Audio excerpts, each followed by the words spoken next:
اہل علم و ادب مجھ سے بہتر جانتے ہیں۔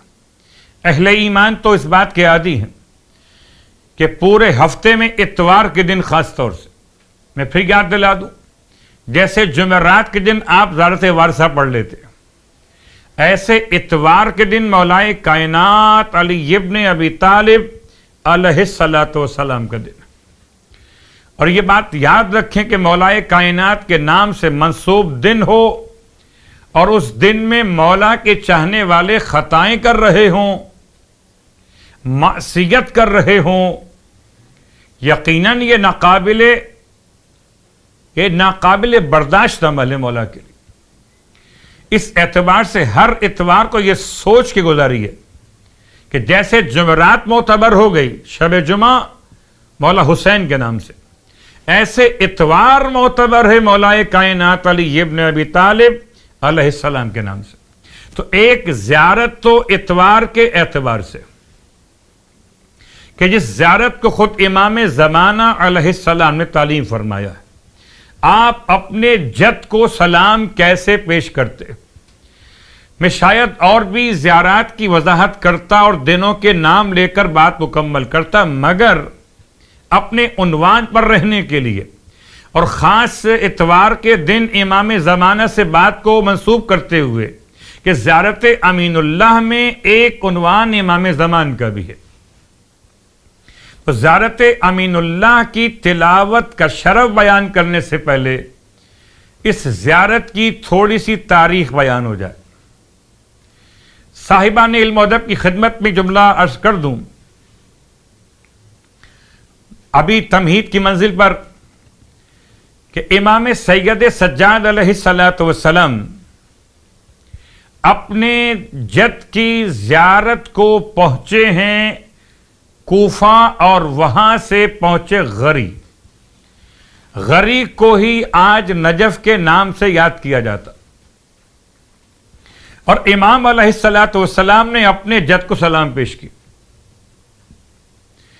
پانچویں امام نے اس زیارت کو اپنے بابا سے اس طرح سے روایت کیا کہ میرے بابا نے اپنے جد کو کن الفاظ میں سلام پیش کیا۔ اس زیارت کا نام زیارت امین اللہ اس لیے ہو گیا کہ اس کا پہلا جملہ ہی یہی ہے، السلام علیکہ یا امین اللہ فی ارضہ۔ بعض نسخوں میں ایک ذرا سا اختلاف ہے کہ پہلا جملہ السلام علیکہ یا امیر المومنین، اس کے بعد پھر جملہ آتا ہے السلام علیکہ یا امین اللہ فی ارضہ۔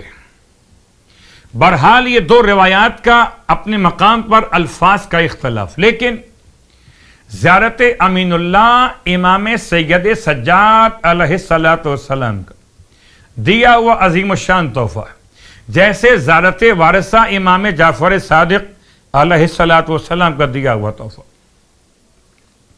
لیکن زیارت امین اللہ کے پڑھنے کی فضیلت بیان کی خود مولا نے۔ ارشاد فرماتے ہیں پانچویں امام محمد باقر علیہ السلام کہ اگر کوئی انسان مولائے کائنات کے حرم میں یا کسی ایک معصوم کے حرم میں اس زیارت کی تلاوت کرے، اور تلاوت جب کرے تو خدا اس کے نامہ اعمال میں کیا عطا فرمائے گا؟ ثواب زیارت تو اپنے مقام پر ہے، البتہ خصوصیت کے ساتھ یہ زیارت اس طرح بہترین انداز سے بلند ہو جاتی ہے، نور کے عمدہ ترین پارچوں میں لپیٹی جاتی ہے، اور اس طرح سے کہ سرکار ختم یہ مرتبہ صلی اللہ علیہ وآلہ وسلم کی مہر اس پوری زیارت نامے پر اسے لپیٹا گیا ہو نور کے پارچوں میں، یا سمجھے جیسے آپ قرآن مجید کو غلاف کے اندر رکھتے، ایسے زیارت امین اللہ کو نور کے غلاف میں لپیٹا جاتا ہے، اس پر رسول خدا کی مہر لگائی جاتی، اور وہ زیارت پیش کی جاتی ہے امام زمانہ علیہ السلام کی بارگاہ مقدس میں۔ اور جب انسان زائر خدا کی بارگاہ میں پہنچے گا تو اس کے لیے خدا کی طرف سے یہ تحفہ دیا جائے گا. کیا عمدہ ترین جملے. سلام کرو علی علیہ السلام کو، مہر لگائیں گے ختم یہ مرتبہ صلی اللہ علیہ وآلہ. اول محمد کی مہر ہوگی، آخر محمد کی بارگاہ میں پہنچایا جائے گا. اب اتنی اہمیت کے ساتھ اس زیارت کا بیان، اور ہمارے درمیان یاد رکھیے، شاید آپ کے ذہن میں بات آتی ہو کہ یہ تو وہ روزے پر جا کر پڑھنے کے لیے. میں آپ سے پوچھتا ہوں، زیارت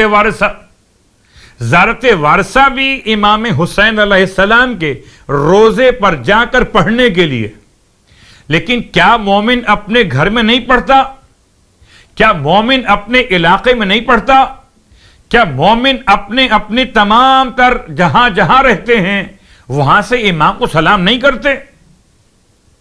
اسی انداز سے بالکل جیسے زیارت وارثہ تعلیم تو دی گئی روزے معصوم کے لیے کربلائے معلی، ایسے زیارت امین اللہ تعلیم تو دی گئی روزے معصوم کے لیے، مگر آپ جب چاہیں اور جہاں چاہیں اپنے مولا کو یاد کرنے کا طریقہ اختیار کیجیے. زیارت امین اللہ.